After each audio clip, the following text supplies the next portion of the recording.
Olha, ontem foi celebrado o Dia Mundial do Orgasmo. Eu sei que para algumas pessoas é até difícil falar sobre esse assunto, escutar essa palavra, né? Mas o objetivo da data é promover debates sobre o tema, estimular o cuidado com a saúde íntima e sexual, despertar a consciência da importância de relações saudáveis. E falar de sexo nem sempre é uma tarefa muito fácil, né? O assunto ainda envolve muitos tabus, muitos preconceitos e a gente sabe disso. E aqui no Mulher Demais a gente trata esse assunto, como sempre, com leveza e informação. É hora do nosso Papo de Quinta.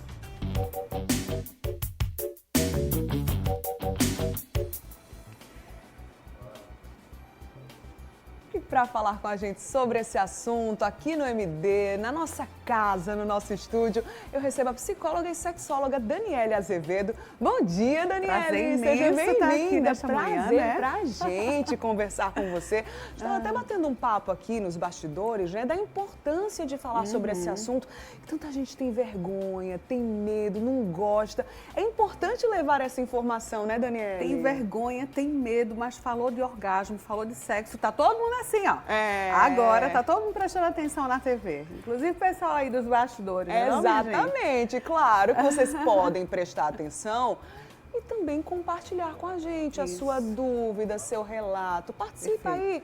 Manda para o nosso WhatsApp, que hoje está aqui comigo. Você viu que ao longo dessas últimas semanas a gente trouxe uma novidade, que é as perguntas e as interações dos nossos telespectadores através da tela. Mas como hoje é um assunto mais íntimo, privado, está aqui comigo, porque assim a gente consegue ler as mensagens sem necessariamente precisar identificar quem está aí do outro lado, tá? E a gente já começa com dados importantes. Segundo dados do Programa de Estudos em Sexualidade da USP, 26% das mulheres brasileiras nunca tiveram um orgasmo, enquanto que para os homens esse percentual é 10 vezes menor.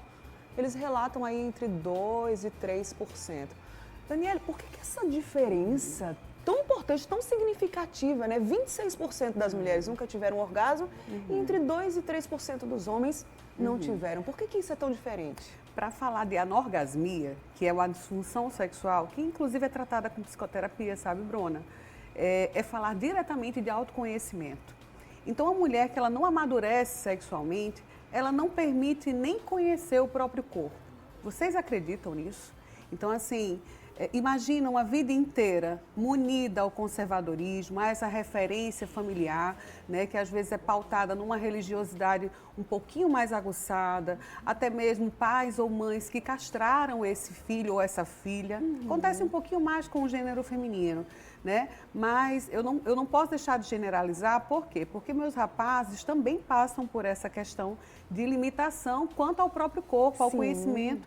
Gente, eu tenho pacientes que têm 50 anos de idade e que apenas vivenciam ali a ejaculação de uma maneira impulsiva. Não sabe nem o que é uma preliminar. Como se fosse automático, né? E aí imagina, uma mulher que precisa ser acessada com as preliminares, esse caso especificamente é uma pessoa casada que nunca viveu a experiência das preliminares com a esposa.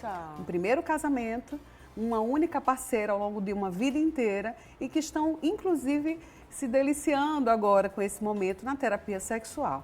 A gente sabe que a mulher que se acessa é uma mulher que se conhece, que sabe os melhores pontos. Nós temos vários tipos de orgasmo, né? Falar do orgasmo clitoriano, vaginal, o anal, o mamário, né? Então, são formas de você se permitir a esse autoconhecimento, mas também entender o seu funcionamento, o seu tempo, né? A forma como isso pode, inclusive, lhe beneficiar psicologicamente, fisiologicamente, traz saúde para o coração, reduz estresse, né? Então, por que não trazer esse assunto com leveza e sentar na cama e conversar com o maridão, com o namorado? Tá tudo certo, gente. Com certeza. Trazer tranquilidade a esse diálogo. Verdade. Né? Daniele, eu acredito que muita gente não sabe, né? Fica na dúvida, será que eu já atingi o orgasmo? Será que eu já cheguei ao ápice, né, do prazer sexual?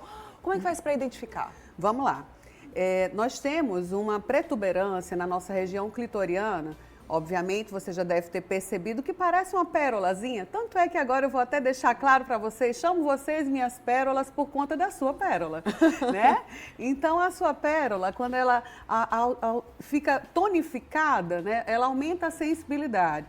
Devido à indução na região, gente, olha, não é só ficar ali naquele esfregaço em cima, não, tá? Tem a vagina, ela é composta por uma região linda por trás com inúmeras terminações nervosas, que é o nosso clitóris, maravilhoso. E ele nunca envelhece, você acredita?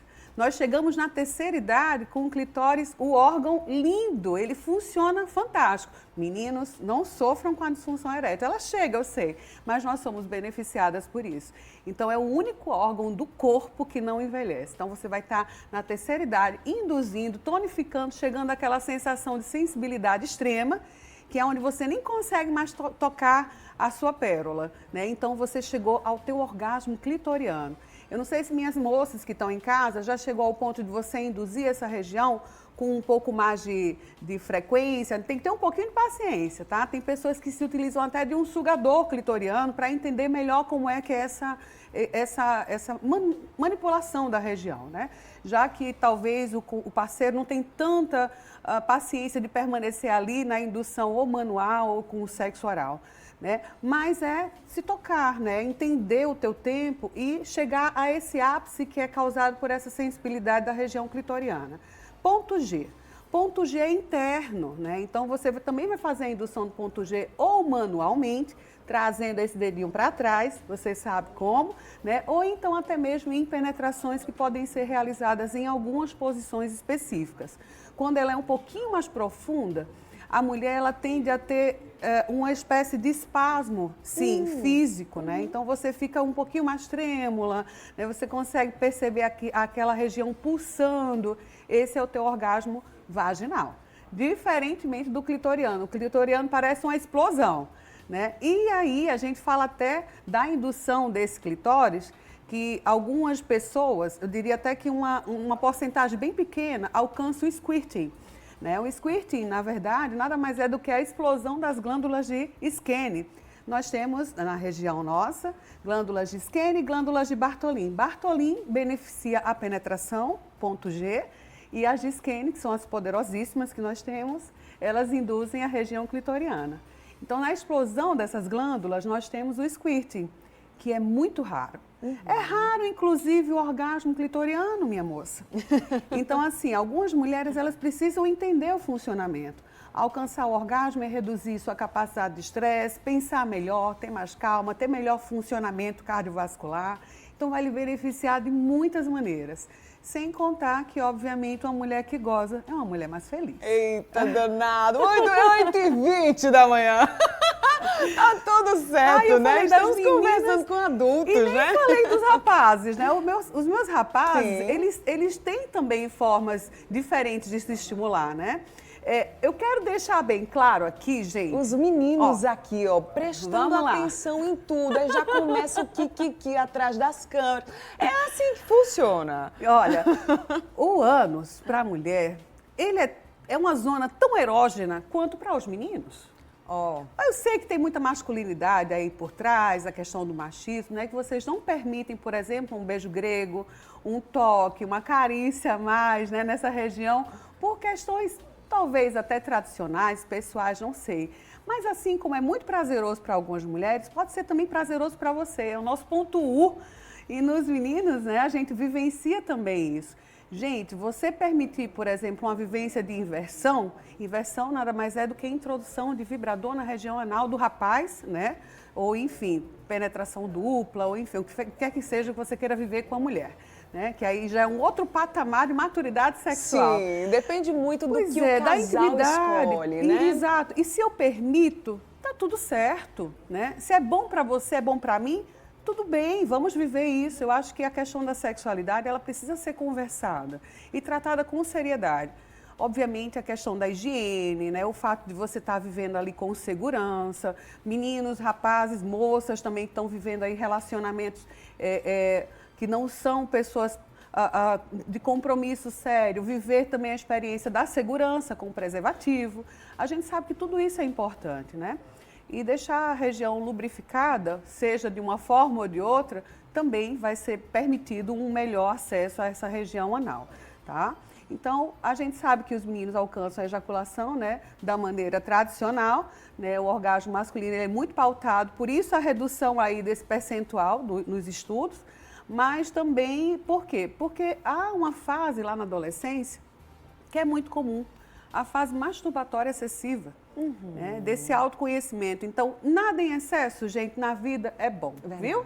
Fiquem cientes disso. Ó, se masturbar em excesso, ter relação em excesso, pornografia, não.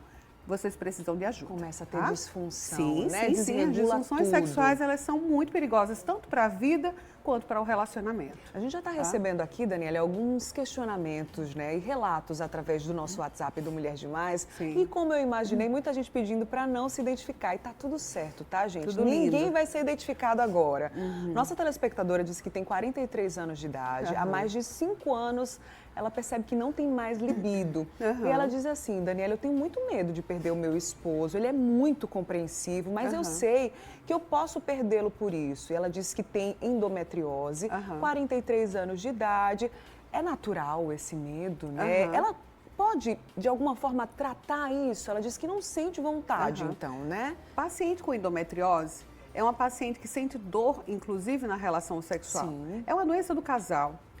Ela, certamente, ela deve saber o que eu estou falando, né? Vivenciando a endometriose e ali, com o pezinho entrando na menopausa, minha pérola, algumas coisas podem também realmente serem prejudicadas com a questão da lubrificação, a ausência de reposição hormonal. Não sei como é que está a tua tireoide, não sei como é que estão as questões suas com relação à qualidade de vida, atividade física, sono, alimentação.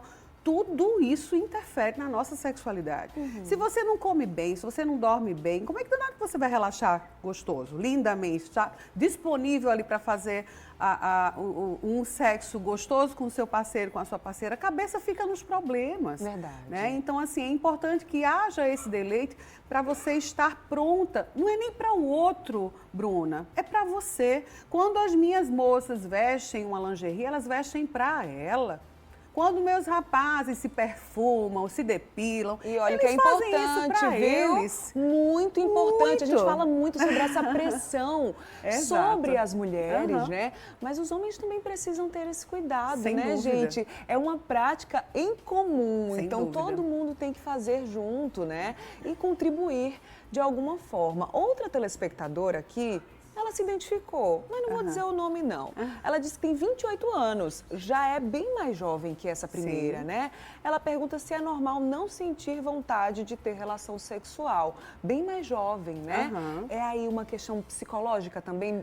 A gente não tem como precisar isso, né? Pois é, a história dessa moça, ela pode estar relacionada a situações anteriores, de frustração, de términos de relacionamento que não foram pautados na tranquilidade de um encerramento de ciclo. Então, mulheres que foram traídas, mulheres que foram abusadas, que foram estupradas, que viveram algum tipo de assédio moral no trabalho, elas são muito prejudicadas psicologicamente. A gente fala aí da importância da psicoterapia para você elaborar isso e finalmente você conseguir virar essa chave na sua vida, porque sim, minha moça, você pode se conhecer melhor, a não ser que eu esteja falando de uma dispareunia. A dispareunia é você sentir dor no ato, né? Ou até mesmo não permitir absolutamente a penetração. Redução de libido, né, pode estar associada a tantas outras coisas e não necessariamente ao que essa jovem, 28 anos de fato, ela pode estar presenciando no corpo dela. Então, vamos ao histórico, vamos entender detalhes. É um caso clínico que, infelizmente, eu não posso adentrar com tanta profundidade, porque eu não conheço a história da minha pérola. Pois é, e falando, né, sobre o aspecto geral mesmo, para as pessoas que têm dificuldade ou que nunca chegaram, né, ao ápice do prazer sexual, é uma construção também? Precisa de maturidade, de, enfim, uma relação mais sólida? Tudo isso está ali em conjunto para que, de fato, o orgasmo aconteça? Sim. Eu vou colocar você para refletir junto comigo. Ótimo. E as pessoas que estão em casa vão refletir juntas. A Bruna de hoje é a mesma Bruna da primeira relação sexual dela? De forma nenhuma. Não. Eu acredito que você se ama muito mais, você gosta muito mais da sua entende, performance. né? Se reconhece. Você percebe que o teu funcionamento ele pode ser também um pouco mais voltado para o que você sente, que você pensa, que você quer. E sexo bom, minha pérola, é sexo com vontade. Imagina, você tá ali no oba-oba e a pessoa fica olhando para o teto. Esperando a hora passar. Pois é, é admiração, é vontade, é querer estar junto, né? Você vê uma mulher com desejo, um homem com desejo fazendo sexo oral com você, é apaixonante. Eu falo da paixão mesmo. Nós somos movidos pela ocitocina também. A dopamina, que ela é muito comparada à reação, por exemplo, da cocaína, da maconha, do álcool, né? Ela também está vinculada ao prazer. É uma liberação do neurotransmissor tão abrupta quanto, mas a ocitocina tem afeto, tem afago, é gostoso de sentir. Então ali a gente está liberando endorfina, ocitocina, tudo isso que lhe promove um bem-estar e essa sensação maravilhosa de estar bem com você e com quem está do seu lado. Verdade. Olha, não custa reforçar, né, que é sempre momento de pedir ajuda. Seja uma ajuda personalizada, especializada, né, como uma psicóloga, uma sexóloga, seja com o seu próprio parceiro, a sua parceira, conversar, dialogar é sempre muito válido e importante nesse processo. Não dá para adiar, né, Daniele? Não mesmo. Deixar assunto na gaveta é colocar mais tempo de humor deprimido na sua rotina. É você ficar mais ansiosa, é você ficar mais irritadiça. Falo para os meninos também, né? Se você tem um assunto para resolver, né, ali uma pendência emocional, até mesmo do próprio funcionamento da relação sexual, você tem que falar. Falar é libertador, né? E imagina você conviver com uma pessoa que não lhe entende, que não lhe ouve, que não lhe compreende. Então, permitam, sim, conversar sobre o sexo, mas sobre seus sentimentos. Tá? Muito bem. Conversamos, então, com Daniele Azevedo, que é psicóloga, sexóloga. Vou deixar o Instagram dela, porque é brilhante, tá? Tem várias informações, ela trata de vários assuntos também de maneira leve, né, informativa. Então, tá aí, @Daniele Azevedo, psi, para você entrar em contato, conversar com ela e tirar outras dúvidas também. Muito obrigada, viu, meu amor? Adorei. Até a próxima, Nosso viu? papo de quinta sempre com esse pessoal aí. Muito obrigada. Você, maravilhosa. Obrigada. Até a próxima, viu? Até sempre. Um cheiro. Outro. Muito bom.